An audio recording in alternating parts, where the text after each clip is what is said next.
This presentation is about states of clay and what you can do in each state of clay. Knowing what you can do in each state of clay is actually more important than you would think. You would never want to carve at a certain time, and you can't stamp at a certain time. So it's really important to understand that. And I'm going to do my best through video to show you what each state of clay actually looks like. There are some easy ones, and there are not so easy ones to actually show you.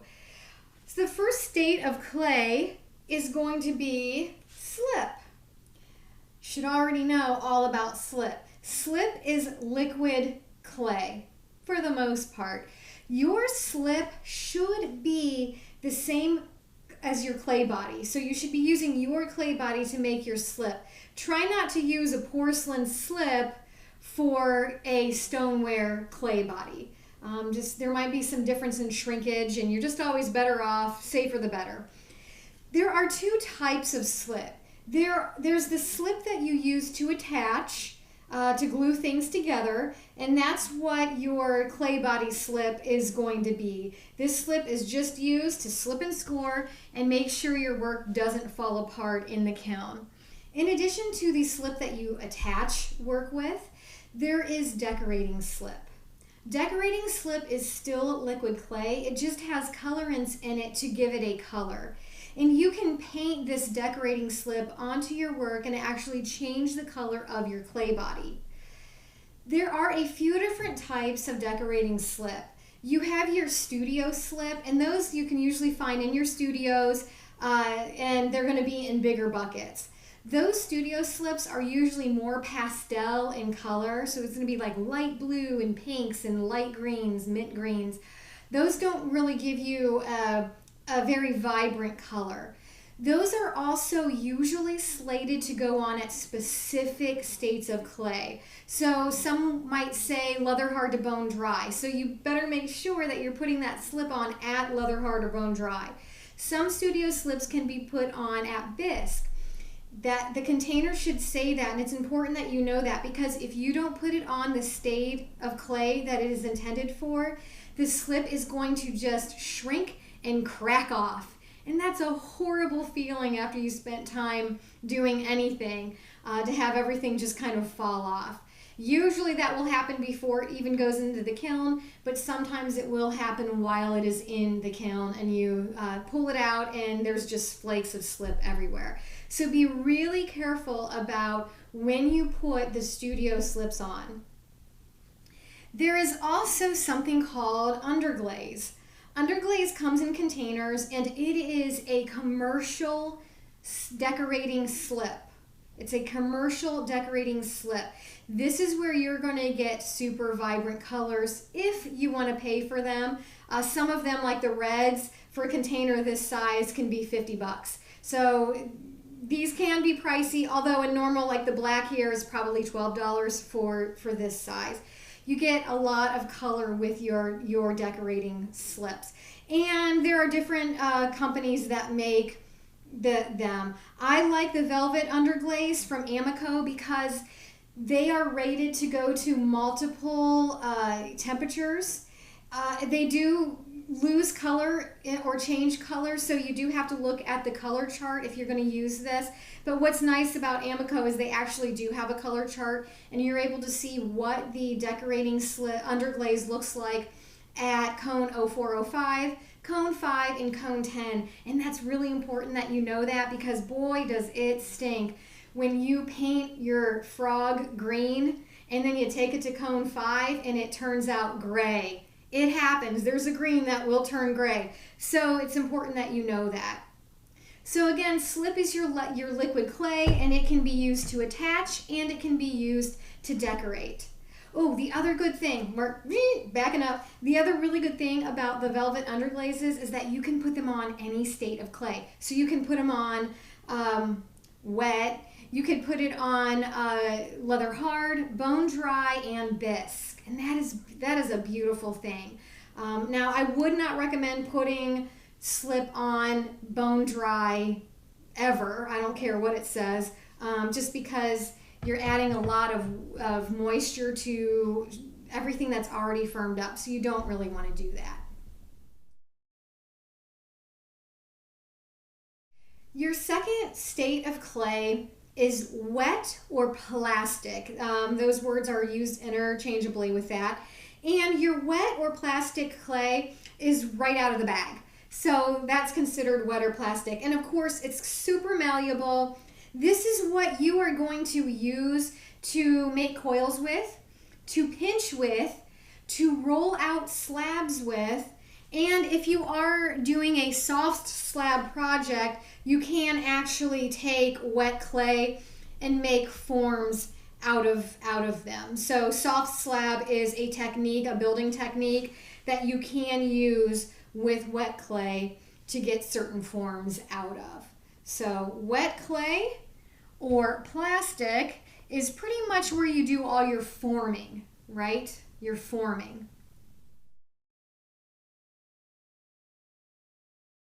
Leather hard is where you do your beading and attaching. Leather hard's the hardest one to kind of show you because you understand what it feels like coming out of your plastic bag, but you may not understand what it means to be leather hard. And you'll also hear me just say leather. Leather hard is a state of clay that the clay has firmed up, but it has not dried out. So there's still a lot of water in this clay. Now, oftentimes you'll hear me refer to soft leather hard and hard leather hard, and that's what I want to show you. Right here is a slab that I would consider soft leather hard. I consider it soft leather hard because I can actually come in here and still bend it a little bit.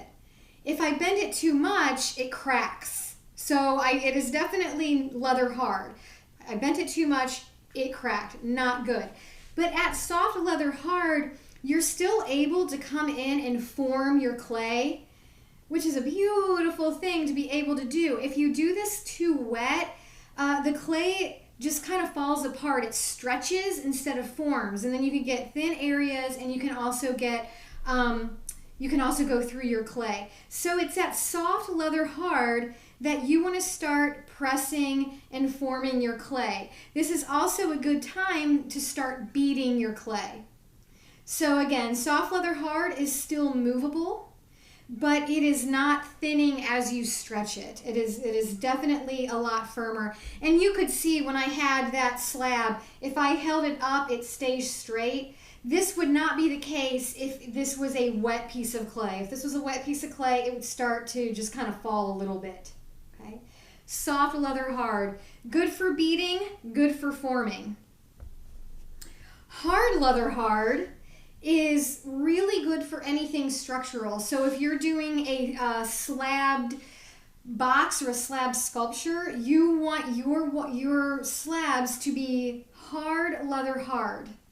Hard leather hard. And you will know that by it's not moving at all. And if I even try to move this, it's gonna break really quickly. So hard leather hard breaks if you try to move it. It's a little bit too late to do any kind of stretching and forming. It's just not gonna go. And it's too late to beat. You could potentially crack it if you start beating it at hard leather hard. But it is great to start building structure with that you want to make sure maintains its integrity and doesn't slump or fall. And then we have bone dry. Bone dry, as you can see, has completely lost its color.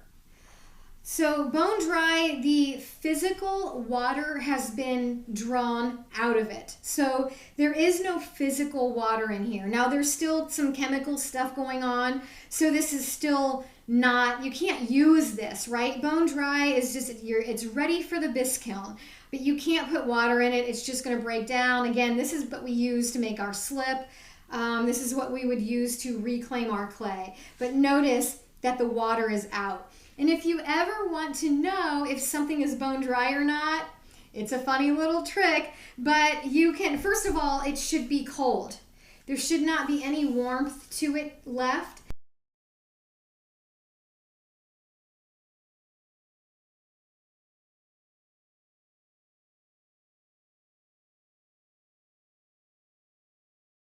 And if you take your tongue and put it against the clay and your tongue sticks, you know that it's actually bone dry because your tongue is not going to stick to something that is wet. I would do that for you and do a little dramatization, but I'm not going to do that. I'm going to spare you and spare me. So, bone dry. Now, bone dry is super, super, super fragile. And I'm going to show that in a more dramatic way in a minute, but I just want to show you. Bone dry, it is breaking. It's breaking immediately. So, you may remember this guy. When I say I'm a sculptor, I do not, no, this is not my work. Just in case. But I want to show you something really dramatic. First, though, before I get to the drama, I just wanted to show when I had talked before in another presentation about how something that is skinny like this can shrink, and this is where you're going to get a lot of cracking or breaking. And I just wanted to show you. I don't know if you can see right there. This little piece right here was actually attached to the face. I dried this really quickly because I wanted to get it ready for this demonstration. Because I dried it so fast, this piece dried a lot faster than the rest of the body, and as a result, it shrank and pulled away. So when I talk about make sure you're drying your stuff slowly, that's what I mean. And then the other thing you could have done was put wax on this. There's a special wax for it, in case you don't know. It's at the studio. But if you wax these little parts with a special wax, it will prevent this from drying so fast, and you have a better possibility of it actually getting to this stage without drying too fast, or without pulling away, I should say. Okay, so in case you haven't already said goodbye to my pot-bellied dinosaur elephant duck, say goodbye now. This is why we don't travel at bone dry. This is why when we are in the studio that we don't touch other people's work when it's bone dry, because if you accidentally go to put your work next to someone else's, you just knocked his nose off. Or if you accidentally go to put this down on the table at just the right angle, oh, it could be just a little off, you knock his legs off. So it's really, this is a scary, scary, scary stage. And if you do not hold the bottom of your box and you're carrying bone dry work, or if this accidentally falls off of something, that's what you get with bone dry. So how important is it that we are super careful with bone dry work? Pretty darn important. Unfortunately, my guy didn't totally explode because he's not quite as bone dry as I would have liked him to be. But you get catch my drift.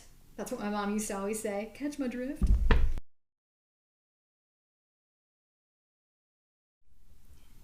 After your clay has become completely bone dry and your tongue can stick to it, that is when you're going to put it in the kiln, the bisque kiln, and you're going to bisque it. This is a very low fire, but what it does is it makes the clay hard. Hear that? The clay is now hard. It's not going to break as easy, and it's also very porous. So that when you go to put your glaze on, the pores are going to suck in the glaze and hold it to the surface of the work. It's hard to glaze work that's not bisqued, although you can. I wouldn't. Bisque gets it ready for the glaze. So now we are ready to glaze.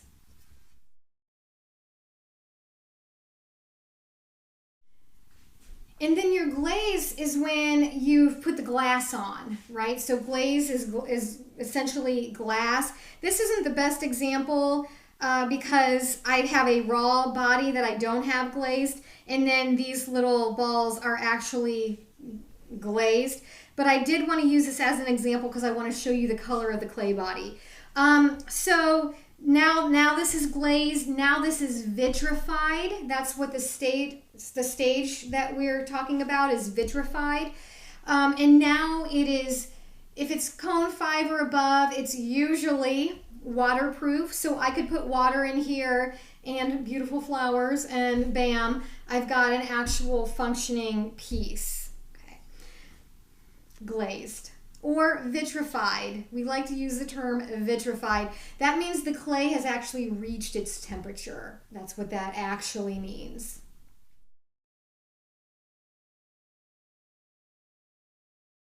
So your stages of clay: liquid, plastic or wet, soft leather hard, hard leather hard, and bone dry. All of these stages of clay are considered green, or you might hear the term greenware. That means they have not been put in to bisque. Your wet state of clay is when you are going to stamp. So we're talking about surface here.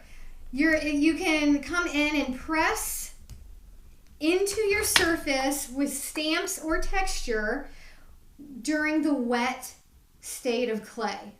You cannot do that in the hard leather hard. It's not going to work. There's nothing there.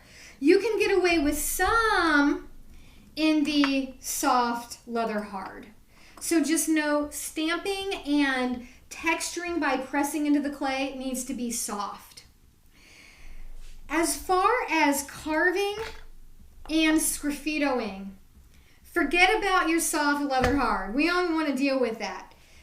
You want hard leather hard when you go to actually carve or sgraffito into your clay. And you can see that when I do that, the clay is balling up and falling off. That's what you want to have happen. When you're dealing with wet, the clay just is too mushy to do anything. So you don't want that. You want hard leather hard.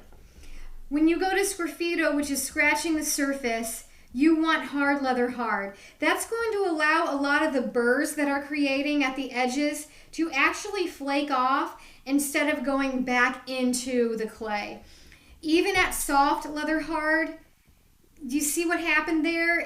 The burrs are still stuck to the surface, and so they're not going to come off as easy, and you actually want to wait until they're bone dry to actually take them off. Never touch a burr before it's bone dry, because when you do, I kind of messed that up. When you do, you see how you just smush it back in? So you don't want to do that. Wait till it's bone dry, and then those burrs will be able to brush off with either a brush or your finger. But at the hard leather hard stage, you can actually go in there and brush those burrs off because the burrs are not stuck to the clay body anymore. So hard leather hard, your carving and your sgraffito happen at hard leather hard. And then again, you can do your slip at any of those stages until you get to bone dry, which I would not do bone dry. At bone dry, you really shouldn't be doing anything at that point. If you have little details, you could do that, but I wouldn't. Bone dry, I just wouldn't touch it. It's too scary. If you do one thing wrong, you could break it, and it breaks into a lot of pieces, so we don't want to do that.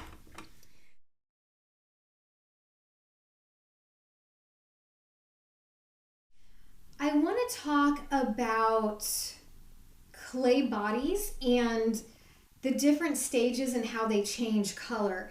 This is actually porcelain, and it's really the only thing I'm actually a sculptor, but I haven't had time to make any work lately, and so when I feel like I have to get my hands in clay and leave reality for a minute, I just usually do these things, which are easy and fun for me. So I do these in porcelain because I can deal with porcelain. My sculpture, porcelain's really hard to make with my sculpture. So this is all that I had. Sorry that it's porcelain because you can actually see some of these differences a lot easier in another clay body, but this will have to do. So I just wanted to show you, this is my leather hard. So that color, it's a lot darker because it's got water in it. And if I put this shirt into a bucket of water, it's going to come out really dark red, right? So that's kind of what's happening there. Then the water is out, still a little grayer. Then it goes into bisque, and you can see that it's a little bit whiter here. And then this is the color of the clay body once it's actually vitrified. So this is the Cone 5 porcelain that, well, I don't know if it's Laguna. I don't know what clay, I forget. I don't think it's Laguna actually. Ugh, I don't know. I don't remember. But that notice that it doesn't get very white. There is a Cone 5 porcelain that does get very white. I think it's called ice or something. And it's extremely hard to work with from what I understand. But I just wanted to show you that your clay body is going to change between stages. I am going to show you one more example, although you won't have all of these. It's just kind of a good example. So hold on a minute. This is buff. This is a stoneware clay body. And you can see it doesn't look too much different at the wet stage. But this is the wet buff, and then this is the bisque. I'm sorry, I don't have an example of it done to vitreous, but this is the bisque. Notice how orange or peach it became. So your clay, depending on what clay you're using, is going to do kind of weird things, right, in the different stages. And then this is the difference between the buff and the porcelain at bisque. So just know that if you're dealing with a red clay, it's going to actually get really pink first. So that's that. Okay, I think that is it for stages of clay. I hope that helped, because at a distance, it's kind of hard. If you're not feeling these things, it's hard to understand them. So hopefully that helps. Now you know what to do.